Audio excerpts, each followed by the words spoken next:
தமிழக சட்டப்பேரவை தேர்தல் தேதி அறிவிக்கப்பட்டு பரப்புரை கூட்டங்கள், கூட்டணி குறித்த நகர்வுகள் களை கட்ட ஆரம்பித்திருக்கும் இந்த தருணத்தில் ஒவ்வொரு தொகுதியிலும் ஒவ்வொரு கட்சியின் சார்பாக போட்டியிடுபவர் யார் என்ற கேள்வி அனைவர் முன்பும் எழுகிறது. இந்த வகையில் திருப்பூர் வடக்கு சட்டப்பேரவை தொகுதியின் வேட்பாளர் யார் என தொண்டர்கள் பேசிக் கொள்வதை பேசப்படும் பெயர்கள் என்ற பகுதியில் பதிவு செய்கிறது புதிய தலைமுறை. அதனை இப்போது பார்க்கலாம்.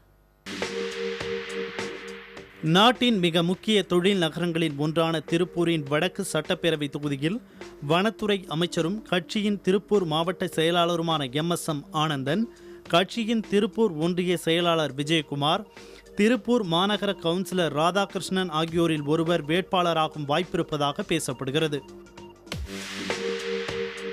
திமுக சார்பில் முன்னாள் மேயரும் திருப்பூர் வடக்கு மாவட்ட செயலாளருமான செல்வராஜ், திமுக மாநகர செயலாளர் நாகராஜன், கட்சியின் மாநில பொதுக்குழு உறுப்பினர் சாந்திபாபு ஆகியோரில் ஒருவர் வேட்பாளராக கூடும் என தொண்டர்கள் மத்தியில் பேசப்படுகிறது.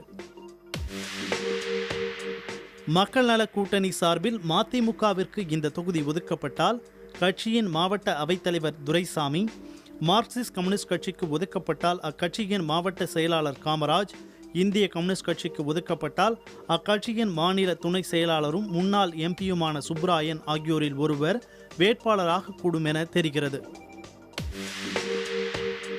தேமுதிக சார்பில் கட்சியின் திருப்பூர் ஒன்றிய செயலாளர் நாச்சிமுத்து, மாநில பொதுக்குழு உறுப்பினர் வாத்தியார் சுப்பிரமணி, கட்சியின் திருப்பூர் பகுதி செயலாளர் செல்வகுமார் ஆகியோரில் ஒருவர் வேட்பாளராகும் வாய்ப்பிருப்பதாக பேசப்படுகிறது.